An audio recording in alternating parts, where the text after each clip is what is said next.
Olá, sejam bem-vindos. Meu nome é Andréa Lima, eu sou professora de História da Rede Estadual do Rio de Janeiro.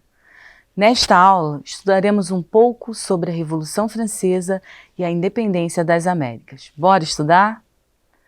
A Revolução Francesa é o nome dado ao ciclo revolucionário que aconteceu na França entre 1789 e 1799, que marcou o fim do absolutismo nesse país. Lembrando que absolutismo foi uma forma de governo muito comum na Europa entre os séculos XVI e XIX, onde o poder absoluto estava nas mãos do rei. Essa revolução, além do seu caráter burguês, teve uma grande participação popular, pois a situação do povo francês era precária, em virtude da crise que o país enfrentava. Essa revolução marcaria o fim da Idade Moderna e o início da Idade Contemporânea. A Revolução Francesa não aconteceu sem aviso na história da França. Entretanto, nem o rei Luís XVI, nem a Igreja estavam preparados para o que se iniciou em 1789 e se estendeu até o último ano do século XVIII. Podemos mencionar 4 como sendo as causas principais da Revolução. O pensamento iluminista. O iluminismo surgiu no começo do século XVIII e teve uma grande influência sobre os intelectuais e a burguesia daquele período em toda a França. Esse movimento defendia valores do humanismo e da razão, colocando o ser humano e a busca pelo conhecimento científico como as fontes das quais deveriam emanar todo o poder e as decisões da sociedade. No pensamento iluminista, não havia mais espaço para monarcas com poderes absolutos, nem para a crença religiosa como fonte para justificar estruturas de poder. A influência da Revolução Americana.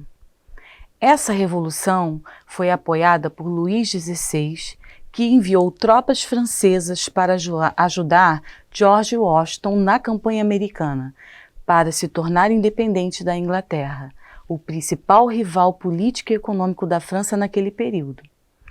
Apesar de bem vista pela população francesa, essa ajuda trouxe um prejuízo financeiro e dívidas tão grandes para a coroa que obrigou Luís XVI a fazer sucessivos aumentos de impostos ao longo das décadas de 1770 e 1780, período em que a França já passava por uma grande crise econômica.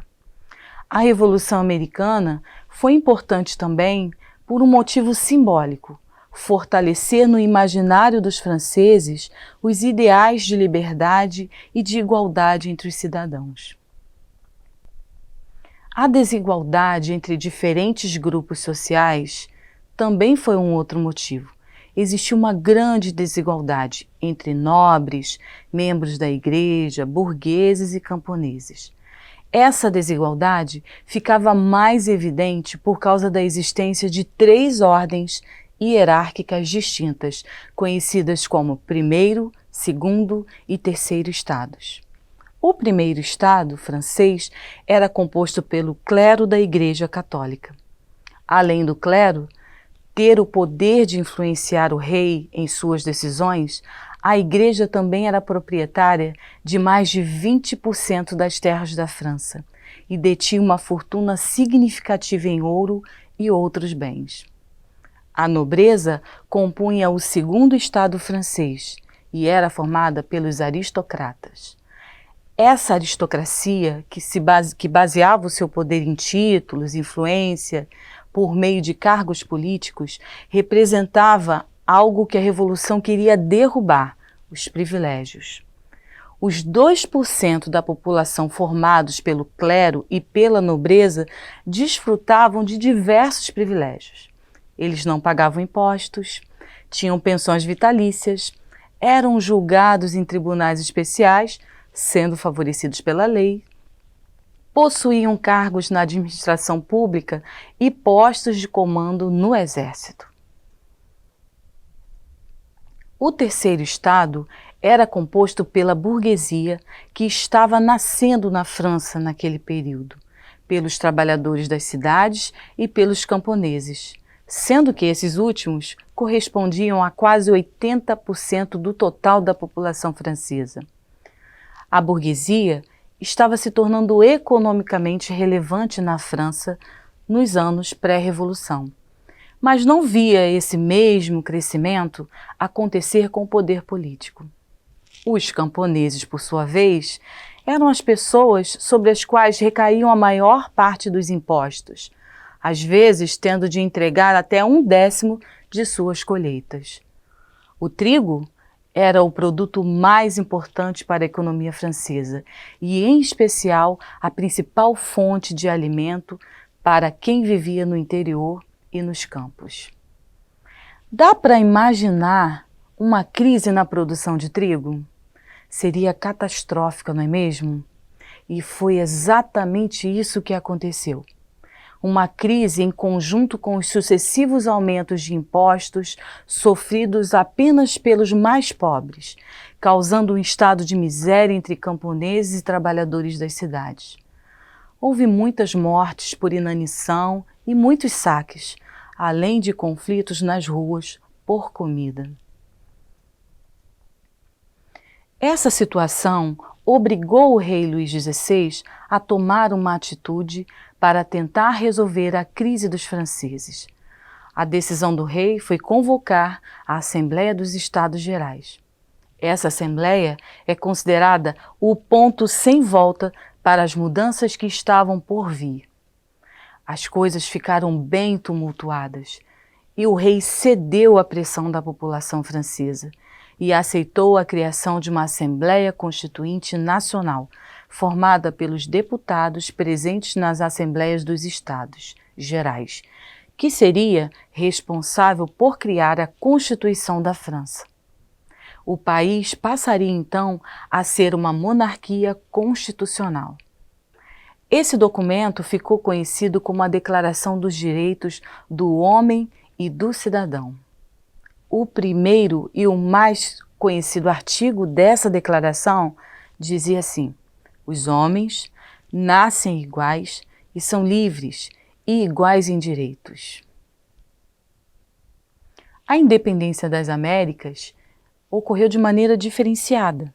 A influência dos países colonizadores acrescentou características específicas às colônias da França, de Portugal e da Inglaterra. O movimento de independência começou na América no século XVIII. Nessa ocasião, as 13 colônias, que eram de propriedade da Inglaterra, se manifestaram contra as cobranças cada vez mais intensas feitas por sua metrópole. A coroa inglesa implementou uma série de impostos que exigia muito dos colonos. Revoltados, esses colonos organizaram manifestações e assumiram posturas radicais, tendo como resultado uma guerra entre colônia e metrópole. A primeira recebeu o apoio da França, que era uma histórica rival da Inglaterra, e acabou conquistando a independência na década de 1770. O Haiti vivenciou uma revolta dos escravos contra as classes dominantes. A Revolução Haitiana, que começou em 1789, uniu os negros que viviam no local exercendo trabalho compulsório em combate contra a escravidão e os abusos dos soberanos. O evento acabou se tornando a única independência da América movida por escravos. Nas colônias espanholas se fortificou uma elite local conhecida como crioulos, que eram filhos dos espanhóis nascidos no Novo Mundo. Os crioulos desenvolveram suas atividades e seus interesses na América contestando várias vezes atitudes metropolitanas. Internamente, o fortalecimento dos crioulos e a insatisfação com as exigências da metrópole influenciaram nos movimentos de emancipação. Os crioulos manifestaram-se em favor de maior liberdade política e econômica. Já o Brasil, colônia de Portugal, não passou por uma guerra contra a metrópole, como no caso dos Estados Unidos, ou por uma grande fragmentação do território, como aconteceu na América Espanhola. No início do século XIX, em 1808, o rei português Dom João VI transferiu toda a sua corte para o Brasil em meio à fuga dos exércitos de Napoleão Bonaparte, que conquistavam os territórios na Europa. A mudança da corte alterou toda a lógica do Império Português no mundo, que passou a ter o Brasil como centro. No final da década de 1810, que o rei Dom João VI precisou retornar a Portugal como tentativa de controlar as manifestações dos burgueses que se viam prejudicados em função do distanciamento da coroa, o Brasil ficou com o príncipe regente Dom Pedro, que foi convencido pela elite brasileira a se tornar o primeiro imperador. Dom Pedro interessou-se pela proposta e declarou a independência brasileira em 1822. No Brasil, não houve guerra contra Portugal, mas sim guerras internas para afirmar toda a extensão do território pertencente ao novo imperador. Bem, nossa videoaula vai ficando por aqui. Obrigada por sua companhia e tchau!